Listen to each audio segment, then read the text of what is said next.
log, Monday the 2nd of November, 1992. Chapter 1, Atomic Blowjob. I was shit scared of almost everything. It was the end of the 20th century, a fin de siècle horror show unraveling like the stinking entrails of a long-dead dog. The Soviet Union had collapsed, transmogrified into a dangerously unstable collection of hardline crypto-fascist, weirdo ethnic states.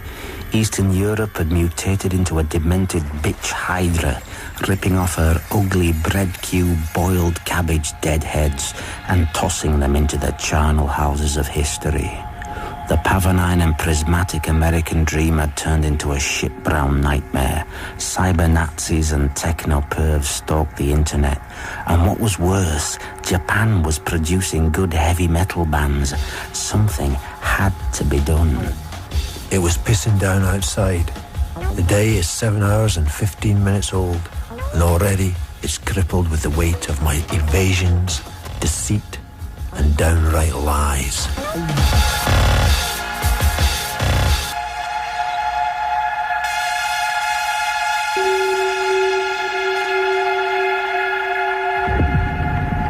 My name is Zed.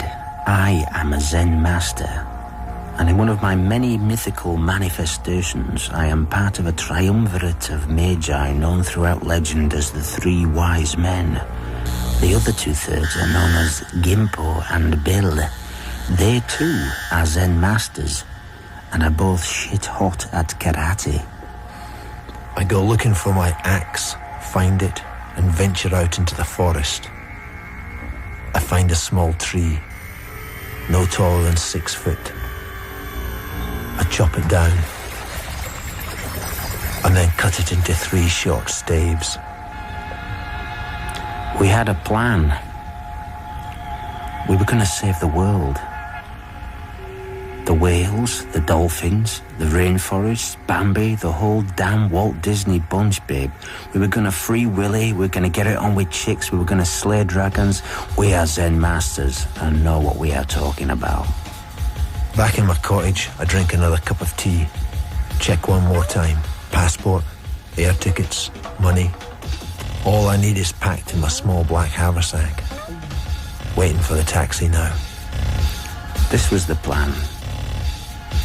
We would take a holy and sacred picture of the king of rock and roll, Elvis Presley, to the very summit of the earth. Once there, we would place it with sincere reverence amongst the chimerical, shimmering palaces of ice and snow, and then, accompanied by some weird Zen magic, we would light joss sticks, dance about making screechy kung fu noises, get off our faces, and that would be it.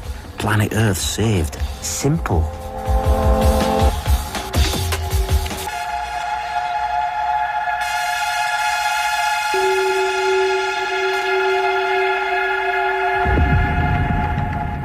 I turned to Bill, who was smiling so broadly I thought his face would split in two.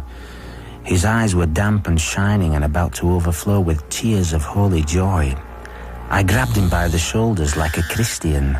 "Bill," I ejaculated. "The dream!" I was ecstatic. He smiled into my face and said, "Yes, Zodiac, my noble friend, the dream." I span around to Gimpo. He too was beaming like an amphetamine believer. He hugged me to his manly bosom. "Yes, Zed," he laughed, "the dream." Behind the mysteries of our REM slumber, we had all by some fantastic miracle experienced the same revelation. We embraced each other closely and started crying like women. "God bless the fishermen," blubbered Bill. "They truly love us, they love us, they love us, and we them, everyone, we love everyone." He dried his eyes on a pink silk handkerchief and handed it to me. I wiped my nose and started to tidy the room. Gimpo was arranging flowers and Bill was applying lipstick. We ate our vegetarian sausages, paid for the drinks and happily set off for the pole singing Boy George tunes. The world was beautiful and we loved everyone. I was wearing a bra. When the E wore off, we all felt truly ashamed. The interior of the car hung heavy with a macho silence like the gentle sway of a bull's bollocks in a country meadow. We drove on. The Clint Eastwood atmosphere, broken only by the occasional raising of a single buttock to rattle the small space with a manly fart.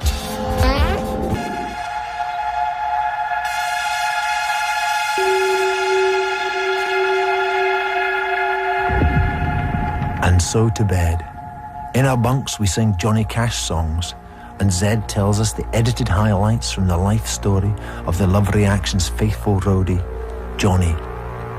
Now Johnny is 6'4" and built like a granite wall, and he's a half-caste.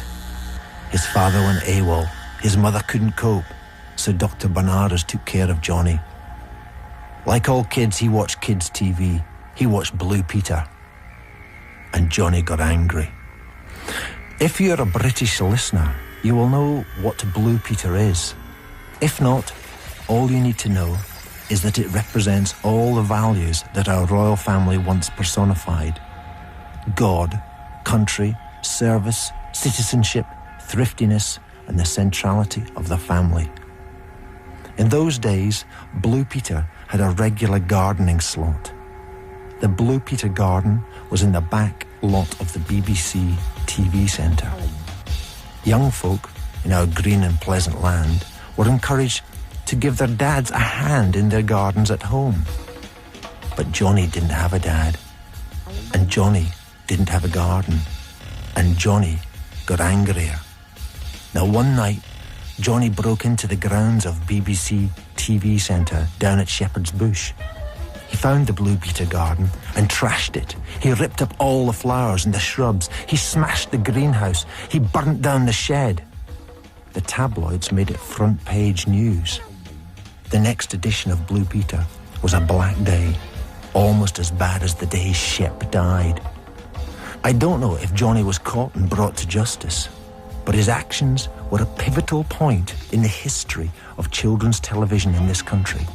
From that time on, in came the mixed race and minority representative presenters, accents from far-flung outposts of our land, who instructed us on what could be made from discarded washing-up liquid bottles and sticky-backed plastic.